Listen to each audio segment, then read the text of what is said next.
feel like something wonderful happened. I just can't put my finger on it. Oh yeah. We're talking about Comic-Con and DC's panel and all the movie trailers that were released. We're tackling it here on the Will West Show. Knock, knock, open up the door. It's Will. Alright, so it's been a while, guys. I'll just address that right now. It has been a while, and I'm glad I'm back. I'm glad Comic-Con has released a bunch of new stuff to get me reinvigorated and back in the consciousness of like my fans and friends and whatnot. But we're going to tackle Wonder Woman first, since that was the trailer that came out first. It opens up with Steve Trevor. He crashes on the island. I don't know exactly how he falls or crashes on the island, but I know in the little animated feature that I watched a few months back, he got in some like either test flight and he landed on the mascara, or he just got like in a dogfight and just crashes there. And since this movie takes place during World War One, both those things could potentially both be happening, but we'll have to wait until we see the movie. But Gal Gadot's like, "Oh, you're a man." And he's like, "Yeah, do I not look like one?" And it gets so much more awesome just from that point on, because I like Chris Pine. He's a pretty cool guy. He's a great Captain Kirk, and he's kind of like a swarmy, like smooth talker, like most actors nowadays. And Gal Gadot is she's wonderful. She's gorgeous. We all know that, but she kicks so much ass. Like, I don't want to focus on the superficial things, but oh my goodness, she kicks so much ass. And also, like, another thing right off the bat I could tell is that there is so much color in this movie. Either the Amazonian fights, the World War One setting, or just Diana kicking ass. Like, her armor is like shiny and bright. It's not as dark as it was like in Batman vs. Superman, but you could make the case that Wonder Woman's armor hasn't been in use. It got a little bit rusty, yada, yada, yada. The world's gotten darker, so her armor got darker to reciprocate that. I don't know. They'll come up with some silly excuse in Justice League, and we'll talk about Justice League in a little bit, but we're tackling Wonder Woman right now.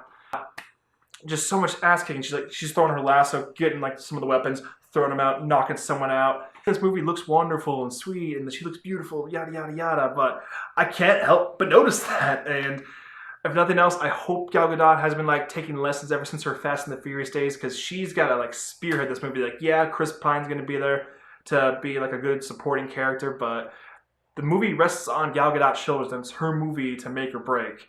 I mean, like I said, supporting characters could help and whatnot, but it's her movie to lose right now, guys.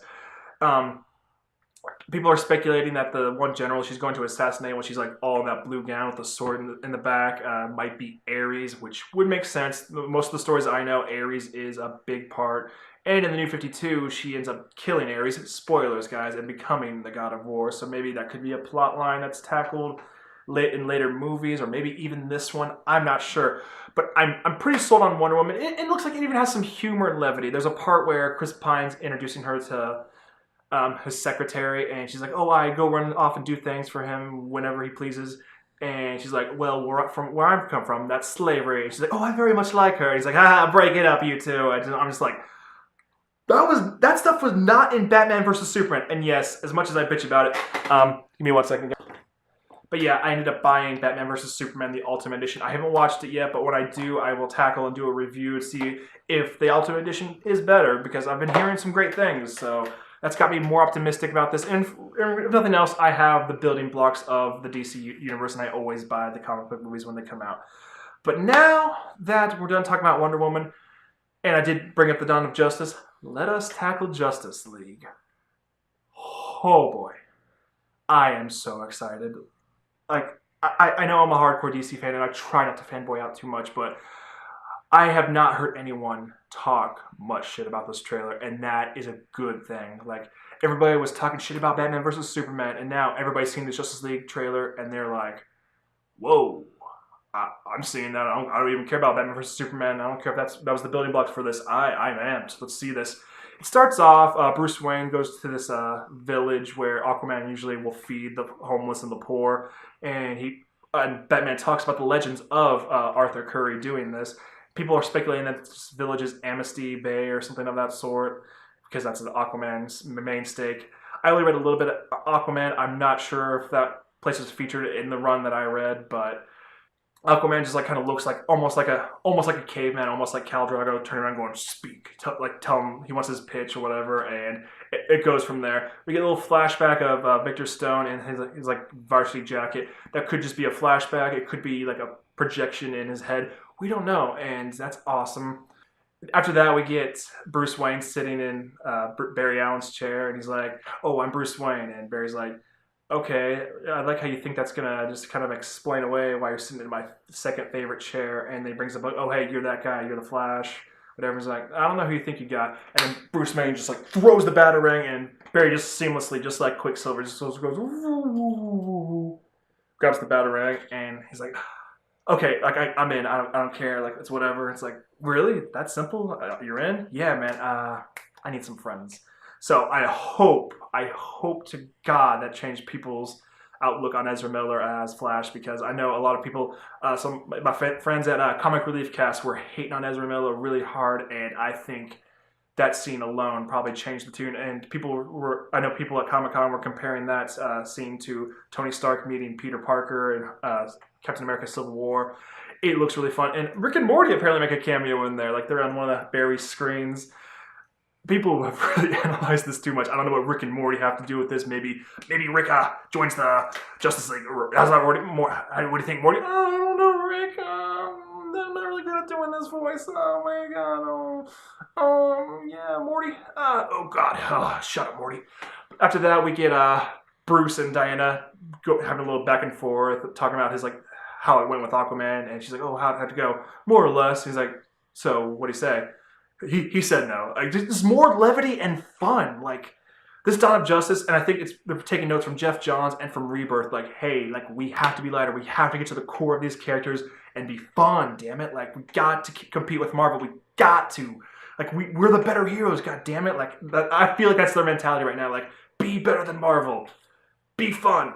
I think those are the two things I think they're like probably posted outside there. I'm not sure, but. I'm not a hater. Some movies can be dark. I mean, we saw The Dark Knight, the whole Nolan trilogy. That was fine being dark, but not all stories. Like, we don't need a dark Flash story, even though some of his backstory is dark. We've seen with the TV show that it can be lighthearted, fun. Like, I love the Flash, not only because I'm related to him, but because like he's so like optimistic after everything that's happened to him. After life keeps kicking him down, he is a positive, amazing character. And if we kept going with this Snyder, Nolan tone, I feel like I would have been bummed out with this universe. And with this trailer, I am completely sold. I am amped up. Even Cyborg looks good. I know I'm jumping around and rambling right now, but I just like the look of him. Like the effect could have looked awful, and it doesn't. Like it looks fine. He makes the comment going like, "Oh, I thought you were a rumor, Batman." He's like, "Oh, I'm only a rumor when I need to be." Just, oh goodness, so much. Possibly absent, Superman is not in the trailer. They showed him in the Justice League image, smiling. We're not all being dark and brooding like, oh, I'm going to fight you. Just all happy. They're all kind of smirking, going, yeah, like we're doing this. Justice League is happening. We're going to kick Marvel's ass. And it looks like it's going to be a fun time. I'm super excited. And yeah, I'm just excited. Just Comic-Con had a lot of awesome footage and reveals, and I'm excited. I'm rambling now. I'm just going to stop and end the video here. So that's about it. That's about it for me, guys. I hope you enjoyed this, and I hope you've seen the trailers. If not, I'll put the links in the description below. And as always, guys, go ahead and give this video a like, subscribe, all that junk. And as always, guys, when there's a will, there's a way. Thanks for watching. I'm glad to be back, guys.